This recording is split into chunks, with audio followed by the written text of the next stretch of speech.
naman ng eskwelahan sa Pilipinas ang pag-uusapan. Walang question, University of Santo Tomas, ang oldest university, hindi lang sa Pilipinas, kundi sa buong Asya. At ang sikat na kainan ng mga Tomasino, ang kainan ni Edwin, o mas kilala bilang si Mang Toots. Si Mang Toots mismo ang araw-araw na namamalengke ng kanyang mga lulutuin. Ang mga ulam ko, kailangan palaging fresh. Matapos makapamili si Mang Toots, mala-transformer na nag-iiba ang ayos ng kanyang bahay. Nagiging University Chibugan. Hindi ko na kung yung 15 na lang. At dahil hindi na raw maawat sa pagdami ng kanilang mga customer, kinailangan na nilang gumamit ng megaphone para magkarinigan. Anin na po! Dito ko, anin na po!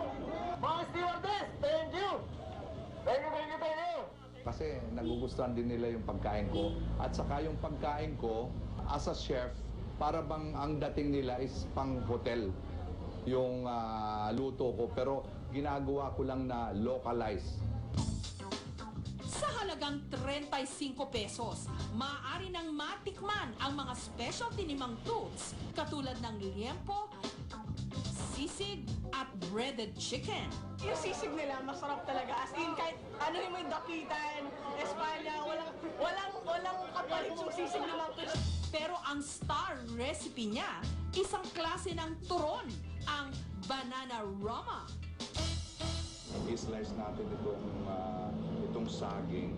Matapos hatiin sa apat ang saba, titimplahan ito ng asukal at cinnamon powder. Ibabalot sa lumpia wrapper at ipiprito. Okay, tapos na tayo. Para mas espesyal, kailangan may sauce na pinaghalong pineapple juice, asukal, banana flavoring, at kaunting rum. Kapag naluto na ang turon, ihahalo sa sauce.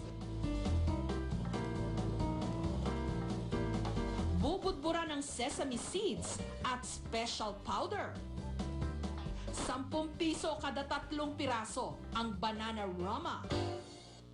Ang magkasintahang medical students na sina Alex at Aubrey, banana rama raw ang nagpatamis sa kanilang pagtitinginan.